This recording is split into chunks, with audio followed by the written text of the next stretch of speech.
Inadimplência do Banco do Brasil aumentando. Será que a partir de agora os resultados começaram a definhar e está na hora de a gente vender as nossas ações? Corre risco do Estado interferir e de mal a pior? É sobre isso que a gente vai falar no vídeo de hoje. Fala pessoal, sejam muito bem-vindos aqui. Quem está falando é Pedro Guedes, inscrito do canal. Antes de a gente começar o assunto de hoje, quero lembrar para vocês que se você quiser aprender a investir do zero até o avançado, o único e-book 100% prático do mercado está aqui na descrição com 25% de desconto para você adquirir a sua unidade. Você vai aprender do básico, desde como ali você monta o teu orçamento, até como você seleciona e investe nos melhores ativos no Brasil, seja ações, fundos imobiliários e até mesmo renda fixa. Então, meu link na descrição para você garantir o seu. Sem mais delongas, bora pro vídeo. Então, o Banco do Brasil é um dos maiores bancos que a gente tem aqui atualmente no Brasil. É um banco bem queridinho pela maioria dos investidores, pelo pagamento de dividendos e pelo seu retorno, mas você sabe que a gente não fica falando aqui de dividendos, não é o nosso foco. A gente gosta mais de investir em boas empresas por longo prazo, só que a gente vai estar analisando aqui se realmente o Banco do Brasil ele continua sendo um bom investimento, ou se ali corre um risco por causa do agro, risco do Estado, enfim, os resultados não vieram bons. Vamos analisar para chegar à nossa conclusão. Banco do Brasil nos últimos 10 anos teve um crescimento ali de 245%, multiplicou ali por 3,5 vezes basicamente o patrimônio de quem investiu no banco. Aí no auge da pandemia caiu de 18 para R$9, né? Perdeu ali uns 50% de valorização, mas de lá para cá, da pandemia para cá, já subiu 190%, multiplicou o capital ali por 2,9 vezes e, enfim, vem tendo alta bem expressiva. Só que recentemente, puxando aqui um pouquinho mais para o mês de setembro, a gente vê que a cotação ali caiu por volta de uns 12%, e aí o pessoal fica se perguntando, será que o Banco do Brasil perdeu seus fundamentos? Será que ainda vale a pena investir? Não vale? E hoje vamos analisar um pouquinho dos resultados para a gente chegar nessa conclusão, tá? Mas, cara, basicamente o Banco do Brasil ali, a gente pode ver que um histórico muito bom de lucros, batendo 20 bi ali, um pouquinho depois da pandemia, 30, 33, 35 bi de lucro.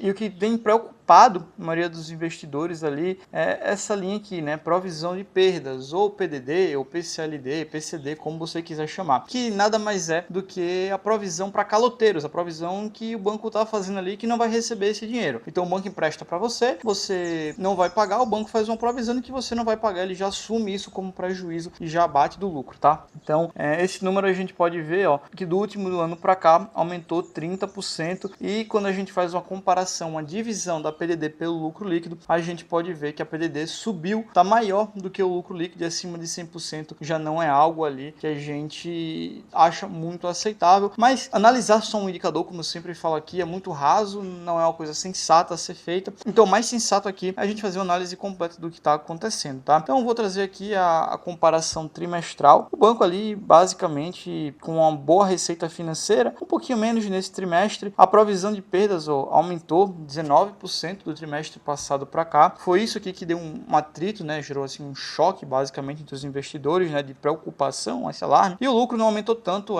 aumentou basicamente nada, 0,16%, tá? Aqui é o grande lance. Mas, como eu disse, eu não fazer uma conclusão com base só nisso aqui, é muito prévio. Vamos abrir o resultado, que é onde a gente consegue ter mais informações a respeito, tá? Então, o Banco do Brasil teve um lucro ali de 9,5 bi, crescimento de 8,3 no mesmo período anterior, o que corresponde a um retorno sobre o patrimônio líquido de 21%. Um retorno sobre o patrimônio líquido de 21% é muito bom, tá? Aqui no Brasil, geralmente um banco, quando ele é bom, acima de 20% de retorno, tá? Retorno sobre o patrimônio líquido, ROI, enfim, você vai ver que os bancos reportam isso aqui de diferentes formas, mas assim, o número tá muito bom, é um valor bem excelente para o banco, tá? Margem financeira 1%, receita com prestação de serviço 2%, teve ali um controle de despesa administrativa legal, a carteira de crédito cresceu a 1,9%, influenciada no desempenho do agronegócio, tá? Pessoa física e empresa, e as despesas PCLD, que como eu falei, são os caloteiros, né, provisão de perdas, cresceram 29%, que basicamente foi esse número, foi isso aqui que chamou a atenção da maioria dos investidores, né? O PCLD, a provisão que eles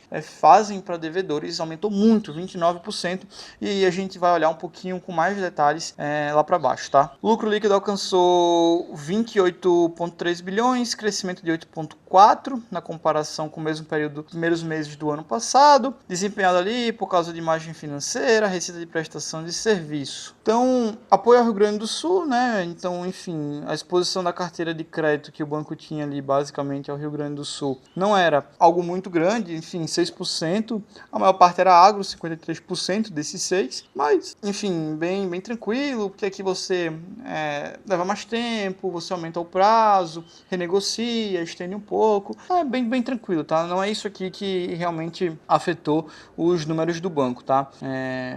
Realmente o que é importante a gente vai analisar agora. Então, basicamente, quando a gente olha a margem do banco, né, margem financeira, quando a gente olha a margem financeira do banco, né, a gente cresceu ali de 25,5 para 25,8, um crescimento ali pouquíssimo expressivo do trimestre passado para cá, sem grandes novidades, então acaba que não tem um número tão mais expressivo que o outro. O que realmente preocupou foi esse número daqui, ó, seja na comparação ano a ano, seja na comparação trimestral. Realmente a gente teve um aumento na previsão de perdas, a previsão de devedores duvidosos. Pessoal, gostando da análise até aqui, né? Vai, deixa o like, se inscreve no canal, que é um segundinho, e bora continuar a análise. E o maior problema que a gente tem é dado basicamente por essa linha daqui de risco de crédito, que seria basicamente pessoas que pegam o empréstimo e ali não vão pagar. O banco já faz essa provisão de que não vai receber, tá? Isso foi que teve o maior aumento, né? O mais expressivo, né? Esse aumento que a gente teve aqui, que fez basicamente a PCLD do banco aumentar. E isso aqui é o que causa realmente a maior preocupação. Mas,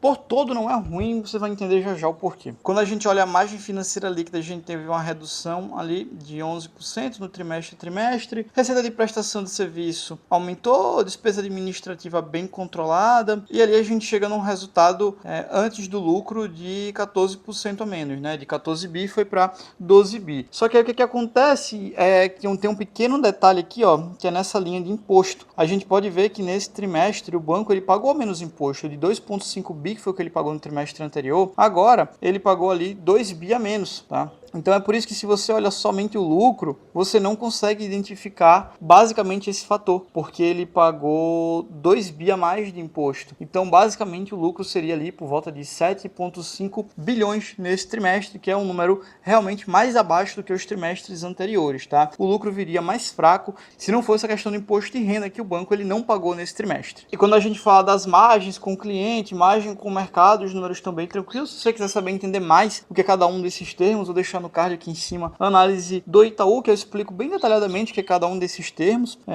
mas em relação ao Banco do Brasil não teve tanto problema, tá bem tranquilo. Como eu disse, o maior problema realmente que apareceu aqui foi exatamente essa PCLD, que é a perda por inadimplência, né? E como eu disse, o maior problema que teve foi exatamente aqui a PCLD, que teve um aumento aqui, ó, de 34%. Tá? Basicamente o maior número que a gente viu foi risco de crédito. Vamos só dar uma lida um pouquinho para entender do motivo. Primeiro ponto ele comenta de risco de crédito, né, que teve um crescimento de 21% no trimestre e 27% na comparação anual, pela elevação na inadimplência do setor agro. Não sei se vocês vão acompanhando, mas basicamente a gente teve alguns problemas no FIAGRO, alguns problemas de inadimplência no agronegócio. Teve um recentemente aqui da AgroGalaxy que quebrou, mas também não é porque o Banco do Brasil está em pé desde Dom Pedro I, que é o melhor banco do Brasil, né? Também vamos com calma na hora de fazer análise, tá? Não dá pra gente ir para os extremos, né? Nem você simplesmente fechar o seu olho e fingir que tá tudo bem, nem você ser o radical extremista e dizer que a culpa é do Lula, que a culpa é do agro e que o banco agora não vai para frente, né? É o meio termo, você ser um investidor sensato, tá? Na parte de recuperação de crédito, reduziram de 13%, o que seriam recuperado de grandes clientes, perdas por imparidade, mas é um valor bem pouquinho, de 600 milhões, e alguns descontos concedidos tiveram uma redução, e que basicamente tudo isso impactou a PCLD, mas como eu disse, o maior problema foi relacionado aqui ao risco de crédito, que está ligado sequencialmente aqui ao agronegócio, tá? Então o maior problema realmente do banco foi essa inadimplência, essa provisão de inadimplência do agronegócio. Aqui a gente tem receita de prestação de serviço, enfim, aumentou 4,9% na comparação anual, 2,8%,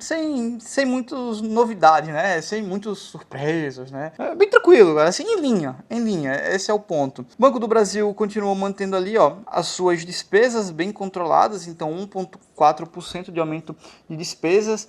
O que isso aqui é muito bom, tá? As pessoas têm uma ideia bem falsa, né, de que é estatal, gasta muito dinheiro em vão. Cara, Banco do Brasil, para mim, é uma das estatais mais eficientes, um controle de despesas excelentes. Então, assim, a gente tem basicamente que o banco dá um show no que se diz respeito a controle de despesa, tá? Banco do Brasil realmente dá uma aula muito boa quanto a isso, tá? E a gente pode até ver isso pelo índice de eficiência acumulado em 12 meses, que está em 25%. Cara, esse aqui é um número muito baixo. O índice de eficiência ali abaixo de 30% é muito bom. Os caras estão em 25%. Assim, é um patamar histórico, né? Menor patamar histórico. Cara, basicamente o índice de eficiência é quanto menos, mais eficiente o banco é, tá? É meio contraditório, mas mais uma vez, no vídeo do Itaú que eu faço, vou até mostrar esse vídeo aqui pra vocês, ó, pra vocês verem que vídeo é. E o vídeo que eu falo sobre os bancos é esse aqui, tá? Que eu faço basicamente a explicação sobre cada um desses termos, tá? Então, se você não entende alguns desses termos, de margem, de PCLD, índice de eficiência, vê nesse vídeo aqui que você vai aprender bastante sobre como analisa um banco, tá? Então, beleza, índice de Basileia do banco acima de 13, que é o mínimo exigido pelo Banco Central, tá ótimo. Então aqui a gente tem 14,66%, então bem tranquilo, tá? O índice de Basileia do banco tá ótimo. E quando a gente vê a carteira aqui de crédito do Banco do Brasil, ela vem crescendo basicamente a trimestre, mas não é com aquele crescimento super forte. Enfim, basicamente um crescimento bem tranquilo. Quando a gente olha aqui o quanto a carteira do agro está crescendo, ó, crescimento bem modesto, aqui vai dar por volta de uns 3,2% aproximadamente, seria esse crescimento. Então a gente vê que basicamente não é porque o banco está cedendo crédito errado, é que basicamente o crédito que já tem está tendo inadimplência ali, tá? Então o ponto é basicamente esse. A gente vê que pessoa jurídica, basicamente a carteira nem se mexeu do lugar, a carteira de pessoa física também. Então assim, o problema realmente aqui é esse, tá? E aqui outro slide que a gente deve realmente parar para prestar atenção é nesse de qualidade do crédito, tá? Isso aqui a gente realmente tem que ficar de olho com a inadimplência de 90 dias. Geralmente ali um patamar próximo a 3 é aceitável. Passou um pouquinho de 3, a gente toma cuidado. Acima de 4 a gente realmente já tem que estar muito atento. Foi o caso do Bradesco. E para quem é aluno do IZT, o meu curso Investindo do Zero ao Topo, já está ciente disso, porque eu fiz análise de Bradesco exclusiva para eles, tá? Mas basicamente o Bradesco teve um problema bem grande ali com inadimplência, distribuindo crédito errado e precisou segurar muitas pontas. E agora que está começando a melhorar a sua inadimplência, tá ruim, mas está melhorando. Mas aqui o Banco do Brasil, esse foi o grande ponto-chave aqui, né, da PSLD, essa inadimplência, que basicamente fez ali o banco ter um resultado um pouquinho pior. Tá acima de 3, mas é ficar de olho. O ponto é esse, é ficar de olho. Não é para você condenar, dizer, nossa, culpa do Lula, culpa do agro, enfim, não dá mais para investir, mas também você não pode tapar o teu olho e fingir que não está acontecendo nada. Realmente está piorando o crédito, mas você precisa realmente ficar de olho no que vai acontecer daqui em diante quanto a isso. E também tem que tomar um pouquinho de cuidado nesse gráfico aqui, que ele está fora de escala, tá?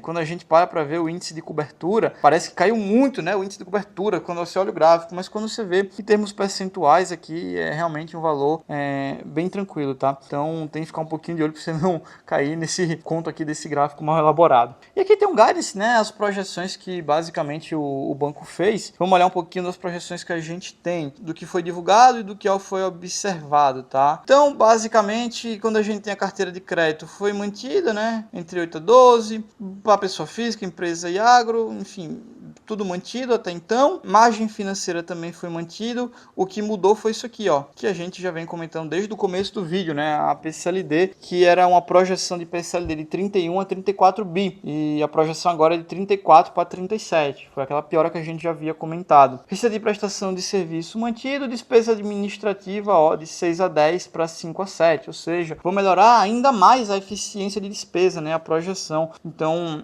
revisaram ali basicamente para melhor as despesas. E o lucro líquido, cara, os caras estão fazendo ali 40 bi, e a projeção que a gente tem do banco é fazer 40 bi no ano, em 37 e 40 é um número muito bom, tá?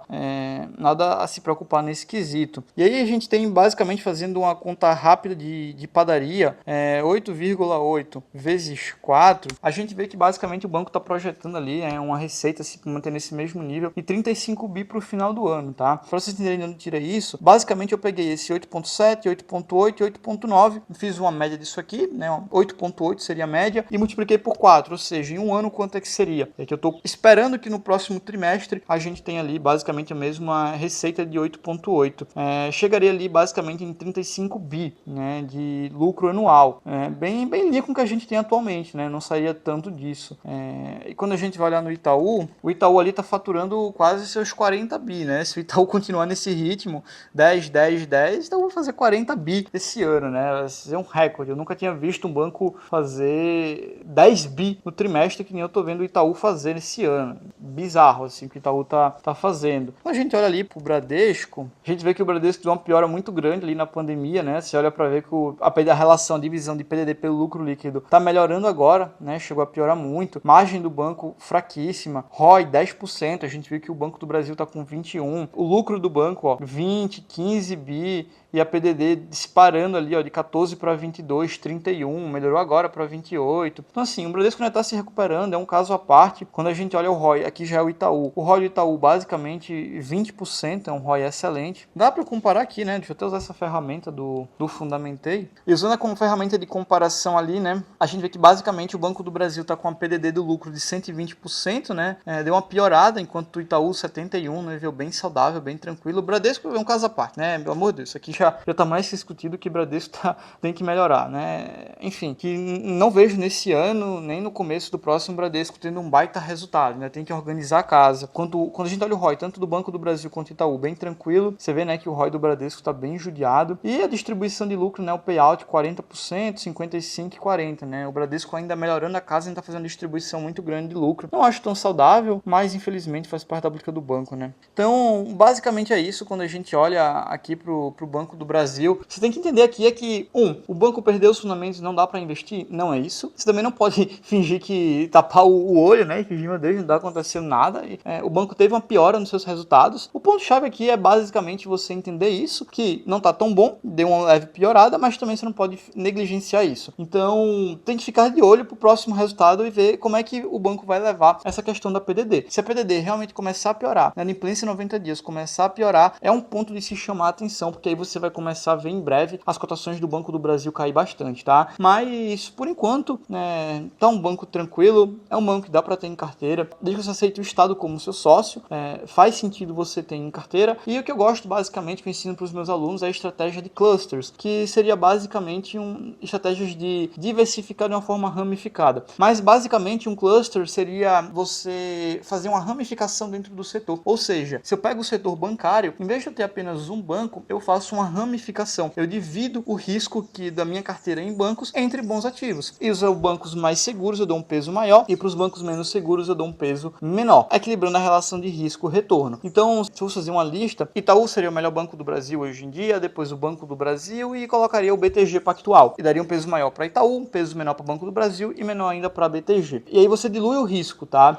Mas lembrando que não é tão simples assim, você tem que entender também se você aceita ter o Estado como seu sócio no Banco do Brasil, para ver se essa estratégia faz sentido para você. Se você quer aprender como montar sua carteira de investimentos, utilizando todas as estratégias que eu utilizo, vou deixar aqui embaixo o link da pré-matrícula da próxima turma do ICT, que a gente abre as vagas no começo do próximo ano, para você colocar os seus dados e ser notificado com antecedência e ter prioridade na hora de entrar na turma quando as vagas abrirem. Então, foi isso pro vídeo de hoje, espero que vocês tenham gostado. Esse é o resultado do Banco do Brasil. Foi isso pro vídeo, não esquece de deixar o seu like, se inscrever no canal, é muito importante para eu continuar produzindo conteúdo como esse, e é só o começo.